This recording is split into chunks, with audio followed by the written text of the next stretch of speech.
The date is June 6, 2020, and the NASCAR Xfinity Series is ready to tackle Georgia's rough and rugged 1.5-mile oval, Atlanta Motor Speedway. The race, called the Echo Park 250, progresses like normal, with the usual contenders of Chase Briscoe, Austin Cindric, and Justin Allgaier all leading laps throughout the day. At the other end of the spectrum is veteran race car driver AJ Allmendinger, who started all the way back in 30th in what is just his second start of the season. The driver of the number 16 Kaulig Racing Chevrolet is no stranger to racing in NASCAR, having made over 500 starts across the sport's top 3 divisions prior to today. But in all of these starts, he has yet to check one major box on his stock car racing resume: winning on an oval. While AJ's won a handful of road course races in his NASCAR career, he has never once tasted victory on the big, fast superspeedways and short tracks that the discipline primarily competes at.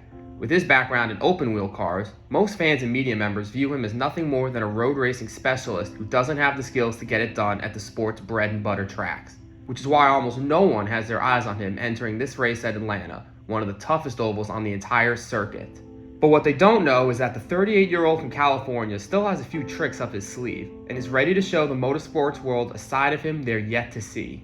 After being thrown to the sideline in favor of a younger prospect just 18 months ago, AJ is back and ready to go on a run that'll show all the top teams in NASCAR just what they're missing out on. This isn't just a return, it's a resurgence, and it starts right here on this slick summer day in Atlanta, Georgia.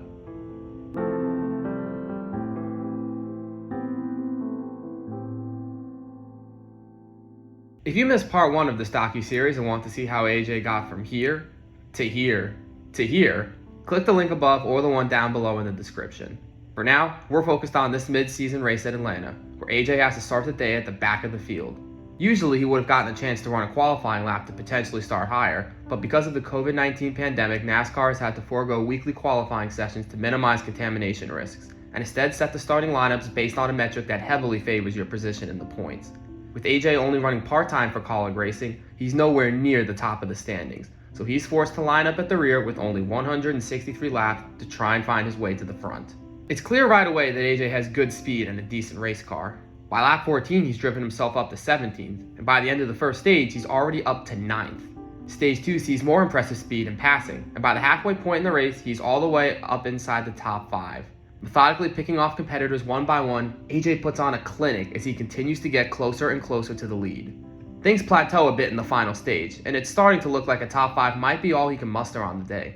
This would still be a great result, having started from the back and driven past most of the field just to get to 5th. But with about 40 laps to go, the 78 car Vinnie Miller spins out exiting turn 2, bringing out the caution flag and forcing all the leaders down pit road for fresh tires. After a fast pit stop from the number 16 team, AJ emerges from the pits in 3rd, 2 spots better than where he was running. This should by all means set him up on the 2nd row of the field for the ensuing restart, very much in with a shot at the win. But hold on, something's happened. Remember the drivers I mentioned a little while ago? Chase Briscoe, Austin Cindric, and Justin Allgaier? They were the top 3 cars when the caution came out and the field entered pit road. However, not 1, not 2, but all 3 of them have been caught speeding in the pits and will now have to line up at the tail end of the field. Speeding penalties in NASCAR are fairly common, and usually you'll see at least one contender get busted for it per race. But all of the first 3 cars getting nabbed during the money stop with so few laps to go? This is almost unprecedented, or at least highly irregular. Call it what you will. A set of colossal miscalculations, 3 competitors pushing to the limits and trying to get a little too much, or just a complete and utter coincidence. But this moment puts AJ Allmendinger in the lead of the race with just 34 laps to go. He's made it from the back all the way to the very front, and his 3 biggest threats for the win are buried back in his rearview mirror. Lady Luck has smiled in his favor today, and with 500 starts behind him and nothing but clear track ahead, it's now up to AJ to deliver the goods. Kaulig Motorsports, man, right there together. Allmendinger, he can win this. Say, Noah did a pretty good job right there. That was a good restart.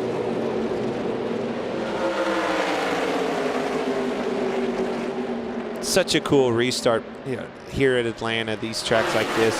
Look at Allgaier way up there, right up there next to the wall. Greg, you're right. Very, very aggressive. He's going to have to go, though.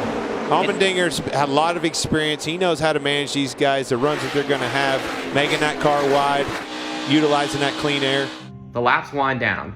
25 to go. 20, 15, 10, AJ continues to hold the lead, and second place Noah Gragson isn't getting any closer. I'm watching this race live from home, and I'm absolutely convinced that a caution is going to come out any second and throw the entire race on its head. Or maybe AJ will make a mistake and give up the lead, or he'll have a tire go down or a motor fail on him. Something has to happen to keep AJ Allmendinger from winning this race, because how could it not? He's never won on an oval. He's not supposed to win on an oval. He's only ever won on road courses, and he's never shown truly winning speed at this kind of track. So as the race nears its conclusion, I'm just waiting for the same bad luck that's plagued AJ his whole career to strike once again and ruin this moment for him. But that bad luck, for once, never comes. And before I know it, the white flag is waving. There it is, white flag waving. 1 lap to go, sponsored by Credit One Bank.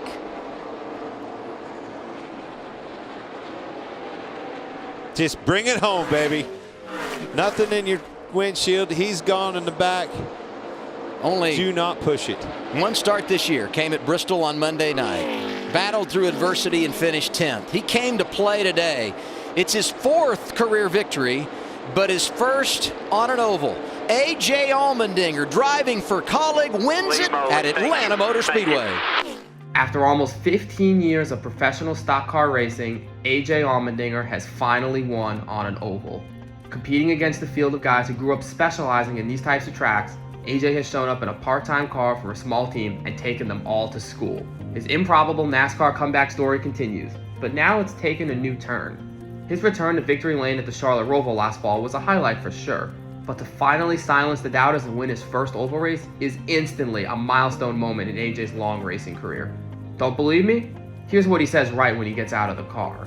This will be fun to watch. AJ's gonna be so excited. Oh my God. Oh my God, I won on an oval. You like that? Woo! Love you, baby. Love you, Mom and Dad. Matt Kaulig, I really love you. Yes! Yeah. This right here, and this race in general, is what made me a fan of AJ Allmendinger. A lifelong underdog has finally gotten the chance to show the world his true talent, and he's not afraid to put the excitement and emotion of the moment on full display. After years of struggling at the back of the Cup Series field and constantly doubting himself, AJ appreciates this victory in a way few others can. His reaction is a mix of gratitude, bravado, and pure joy that perfectly encapsulates what it means to constantly persevere against adversity and finally come out on top. Both his underappreciated ability and authentic humanity resonated with me that day, and I've been proud to call myself an AJ Allmendinger fan ever since. Not only does this win yield AJ his first ever oval victory, but it also qualifies him for Xfinity's special Dash for Cash program. For a select number of races every year, they take the 4 highest finishing eligible drivers from a previous event and pay $100,000 to whoever among them finishes the best on the day. The winner gets both the check and the opportunity to defend his crown next time out against 3 other competitors.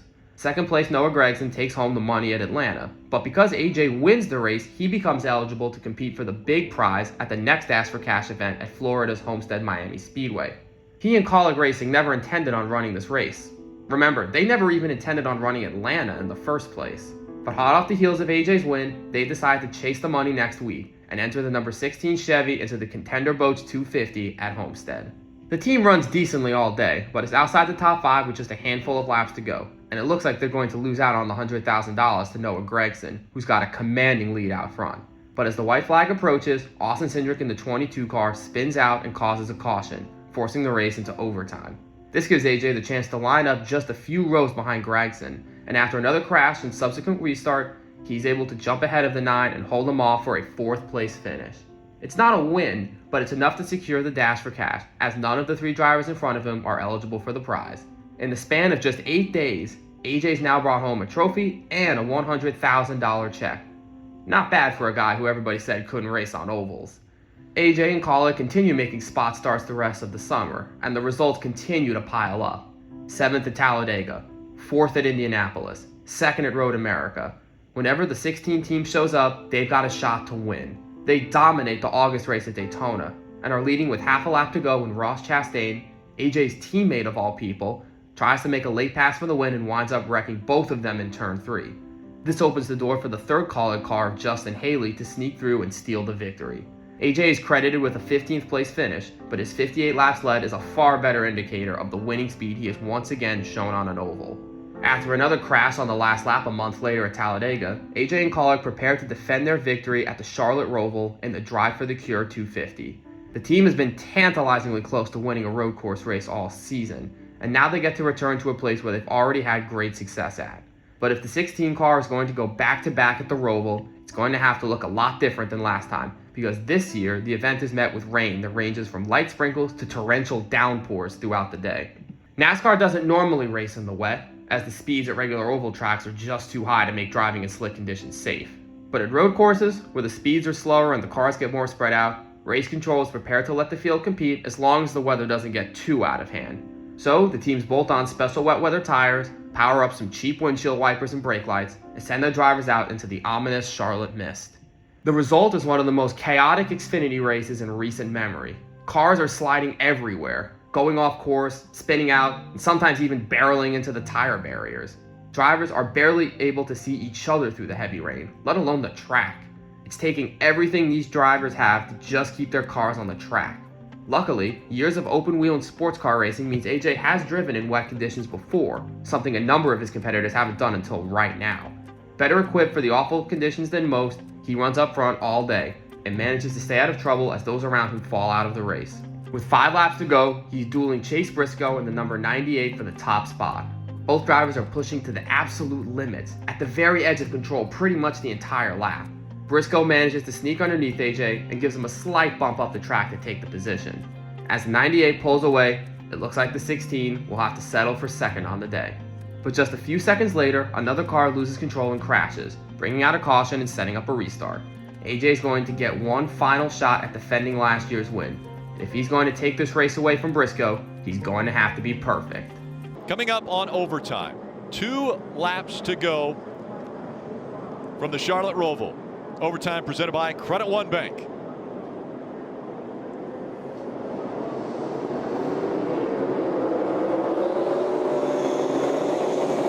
Briscoe's got a better restart. A lot better start for Chase Briscoe, but here comes the 16 again. AJ Allmendinger with a great turn, and now the 98 goes around. Hold her down here, hold her down here. Heading through turn 1, Briscoe hits a wet patch on the inside line and spins out, handing the lead back to AJ. In a race where pretty much everyone in the field has made a major mistake at some point, it's the savvy road course veteran who's managed to keep it clean when it matters the most. But the rain is coming down heavier than it has all day, and with darkness fast approaching, AJ still has to make it back around for 2 more laps. Well, it's pouring again now, guys. It hasn't rained this hard for a while. Yeah, the track is completely soaked. Lots of standing water. And I'd say when the rain was this heavy earlier, I believe the 9 had the most pace of anyone in the field. Can he find enough to close in these last 5 or 6 car lengths? Oh, he missed the corner. That's Gregson in the 9. He's running second. Is it fair to say we've said he's missed the corner more with Noah than anybody else? Oh, man. He is pushed. Well, we talked about the restart, the 98. Jeff, you mentioned it, the inside lane. I don't know if the water or just aggressive on the throttle, but he lost control, giving the lead to the 16. To the backstretch chicane. The 8 has closed the gap as well. Coming up on the final lap. And now the 9 pulling away from Hemrick. AJ had a big moment running the bottom. Had to get out of the gas in the middle of NASCAR 3 and 4. He's going to see the white flag here. One more time around for AJ Allmendinger. Okay, give me a deep breath here. Give me a deep breath. One more good one, man. On No a dry pressure. Roval, No I would mistake. say this is AJ Allmendinger's race. Oh. Pouring down rain, nothing is guaranteed. A couple cars missing the final chicane. Myatt Snyder, the 51, Clements. Gregson sideways as he goes through 1. You hope the spotter's telling you the gap right now. Let AJ Allmendinger know how much room he has. That's a great point, Steve. No 20 car lengths, right? 20 car lengths. Don't make your own mistake. Make him catch you. Yeah, the truth is you may not can see them, right? I mean, look at these conditions. You may not even know where that car is. Into 5. The gap still 6 car lengths. AJ Allmendinger in front. Looking for his second win of 2020. Oh, Noah's going to miss the corner big time. Barely got a turn there. AJ clean through that turn. Now enough. through 9 and 10 for the final time. I'll give it clean enough, Rick. There's the gap. Here comes the 8 also. Don't forget about Daniel Hemrick back there. One mistake. We've seen it out of Chase Briscoe. Bit slow through the turn there for A.J. Allmendinger. Gregson, Hemrick, second and third. One more time. Back, no mistakes. Through the front. Chicane for A.J. Allmendinger. The gap is closed the up. 8. The 8 slid the rears. The 16, A.J. Allmendinger will win at the Charlotte Roval. In one of the wildest and wettest races in NASCAR history, AJ notches his second win of the season, and his third with Kaulig Racing. Remember, this is a guy who had only ever won twice in the Xfinity Series before he stepped away from racing seemingly for good. Just over a year into his comeback, he's more than doubled that tally. AJ has flexed his muscle at both road courses and ovals this season, and now with a victory at each, it's clear that the 38-year-old still has a lot of winning left in the tank. He runs one more race in 2020 at Martinsville, Virginia for good measure, and again he ends up battling for the top spot late in the race. Unfortunately, approaching 50 laps to go, he and Harrison Burton make contact that eventually cuts one of AJ's tires down, forcing him to pit from the lead and putting him multiple laps down. Instead of a potential third win of the year, he comes home with a disappointing 26th place finish to cap off his 2020 campaign. Even still, it marks the end of a career season for AJ. In just 11 starts, he records 2 wins, 6 top 5s, and 8 top 10s with over 200 total laps led. He even finishes 24th in the overall point standings, ahead of guys who run more than double the amount of races he does. Which begs the question, how well could AJ do if he competed in the Xfinity Series full time? If he could put up these kinds of numbers jumping in and out of the car every week, what could he accomplish with a full schedule? How many races could he win? How deep into the playoffs could he go? Could he maybe even compete for a championship come year's end? These are all questions at the tip of NASCAR fans' tongues, and as the 2020 season wraps up, people are desperate to know what AJ and Kaulig's plans are for next year. The team enters the offseason without providing any concrete information, and things are pretty quiet for a few weeks. On November 29th, AJ posted a video on social media confirming that he will be back with Kaulig Racing in 2021, but says he doesn't know how many races he'll be running, as the details of his schedule is still being worked out. He promises fans that as soon as he knows when and where he'll be competing, he'll let everyone know. Well, the details must have come together pretty quickly after that video, as just 2 days later on December 1st, Kaulig Racing drops this video out of nowhere. I need to call AJ.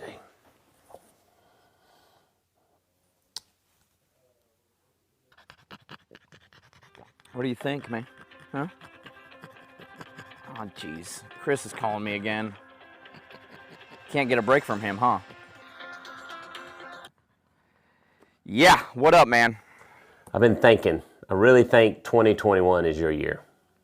I don't know. I'm really enjoying semi-retired life. Golfing every day.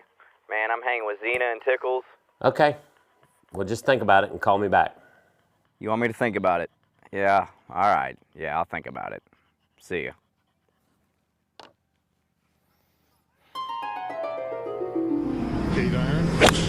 Oh, he shanked it. Oh, look at that line, ladies and gentlemen. Oh, boy, is he out of sync. Oof. Oof. First on an oval, A.J. Allmendinger driving for Kaulig wins it at Atlanta Motor Speedway. I can't thank Matt Kaulig enough, first of all. He's put his belief in me, wanted me to come here and try to help build this team.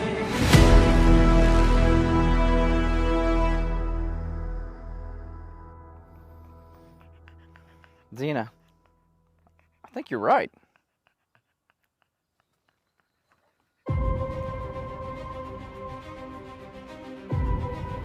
Hello? Chris, I'm in. Let's do it. Hey, let's do it, baby! Full-time AJ Allmendinger.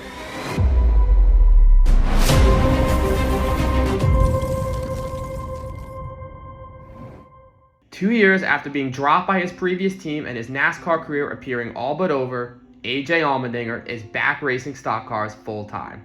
Retirement is going to have to wait, as he and Kaulig Racing are ready to chase more wins and maybe even a championship together. Having AJ race full-time for Kaulig Racing will only elevate our program to another level, team president Chris Rice states. I truly believe his veteran experience has helped us in every race he has ever run with us, and that is evident in his finishes. I'm sure he will complement our other two great drivers we already have, as he's been a great teammate since day one. I love the challenge in front of us to go after the championship in 2021 with all three of our drivers. AJ returning to full-time competition doesn't happen without two key factors. The first being the results themselves. With NASCAR being a predominantly oval racing series, it wouldn't have made sense for him to contest the full schedule if he was running mid-pack or worse on those types of tracks. If that were the case, he likely would have just kept running the road courses for the foreseeable future. But his win in Atlanta and subsequent great runs at other oval tracks has changed something. For the first time in his entire career, AJ can look at himself as a race win contender pretty much every time he fires up his engine. The prospect of competing for weekly victories after more than a decade of barely winning at all undoubtedly plays into AJ's decision to go full-time. I really wanted a shot to at least go after a championship, he says. In my NASCAR life, quite honestly, I've never been in that position. But the equally as, if not more important factor, is AJ's genuine love and appreciation for the people at Kaulig Racing. In the past, he has stated on multiple occasions how racing in NASCAR has been miserable for him at times, especially when things aren't going well. AJ has always put a lot of pressure on himself to perform throughout his racing career, and he gets down on himself pretty heavily when he's not running as well as he expects to, even if it's largely not his fault. His 12-year Cup career that saw far more bad days than good ones took a toll on him, which was part of the reason why he wasn't all that disappointed when his time in the sport appeared to be over back in 2018. But being a part of Kaulig Racing these past couple of years has rejuvenated him. The unconditional belief and confidence that Chris Rice and team over Matt Kaulig have in him has helped AJ rebuild his confidence, and the overall positive vibe at the team is unlike any he's seen before. Kaulig Racing has simply helped him have fun racing again, a feeling he hasn't felt in a long time. As a part-time driver for Kaulig Racing in the Xfinity Series, I've really enjoyed working with all the women and men in the organization these past 2 years, AJ says.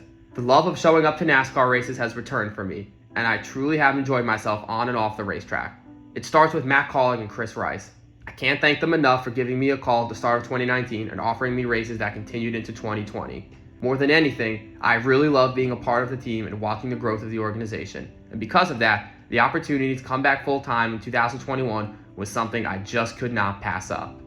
Shortly before the new season kicks off, AJ and Kaulig make another exciting announcement. The team will field a car for him in the second Cup Series race of the year at the Daytona road course. This will mark the first time AJ will be behind the wheel of a Cup car since his last start for JTG Doherty Racing before they released him at the end of 2018.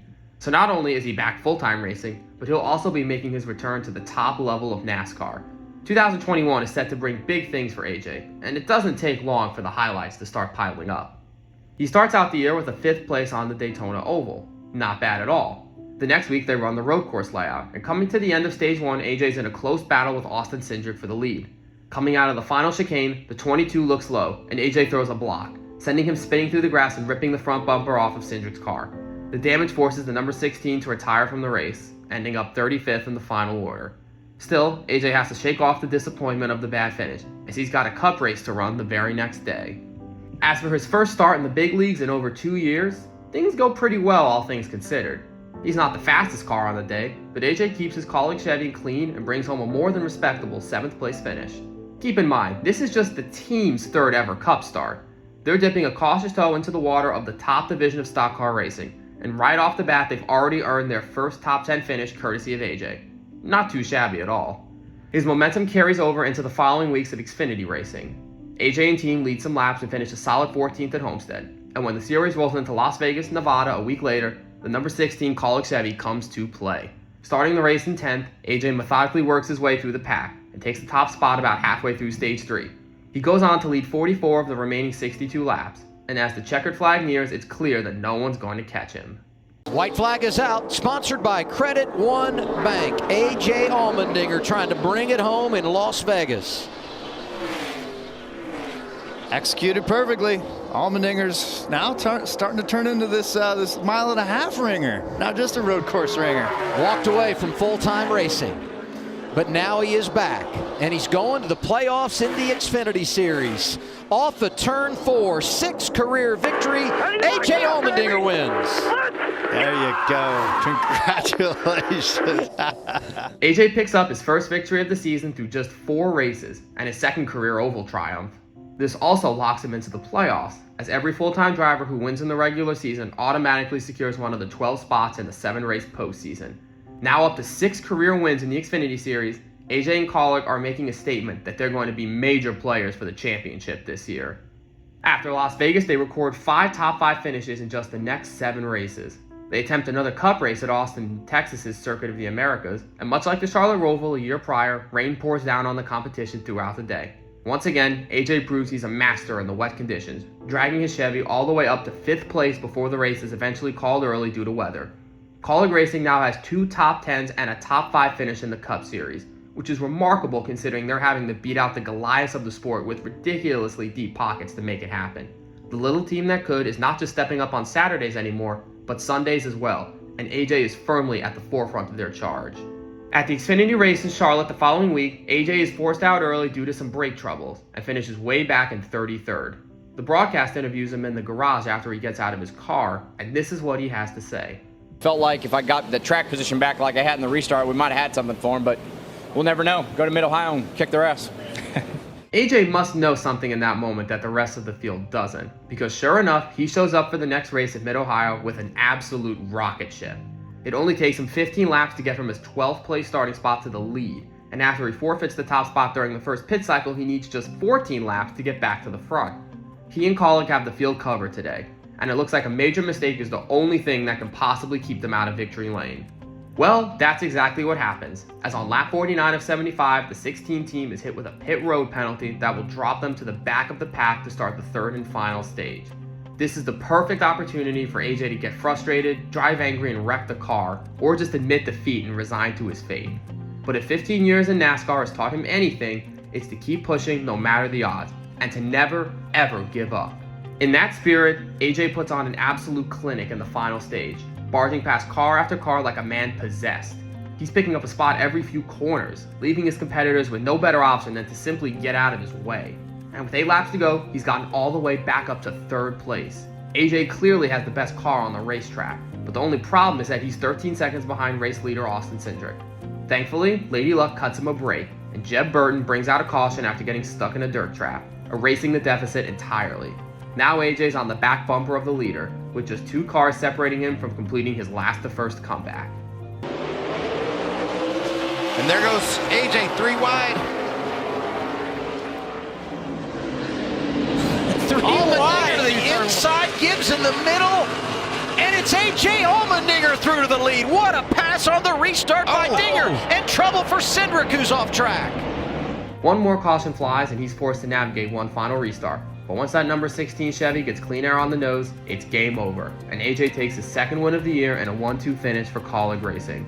Not even a penalty that dropped him to the rear of the field is enough to keep him out of victory lane today, in what is perhaps AJ's most dominant performance in recent memory. Pretty much the only laps he doesn't end up leading are the ones he spent passing his way back to the front at the start of the race or after a pit cycle. The victory marks his 7th career Xfinity Series win and jumps him up to 2nd in the regular season point standings. This team isn't just playoff bound. They're bona fide championship contenders, and they seem to be hitting their stride at just the right time. As the summer months click by, so do more great results. Top 5s at Texas, Nashville, Pocono, Road America, and Watkins Glen have AJ squarely in the fight for the regular season championship as the postseason looms. Entering the race weekend at the famed Indianapolis Motor Speedway, AJ and Kaulig are on an absolute roll. Not only will they be favorites in the Xfinity race on Saturday, but they're also contesting the Cup race on Sunday, the first time the top series of NASCAR has ever raced on the Indianapolis road course instead of the traditional oval. As things stand, people are already beginning to recognize how incredible AJ's comeback has been thus far. Between upping his Xfinity win total from 2 to 7, claiming not 1 but 2 oval track victories, and running well in his return to the Cup Series, it's hard to imagine things going any better for the underdog whose career was dead in the water just 2.5 years ago. But this weekend at Indianapolis is about to take this comeback to a whole new level. AJ's got unfinished business in the Cup Series, and this time around he's not just back, he's back with a vengeance. Watch it unfold on the next episode of Dinger, a 3-part docuseries.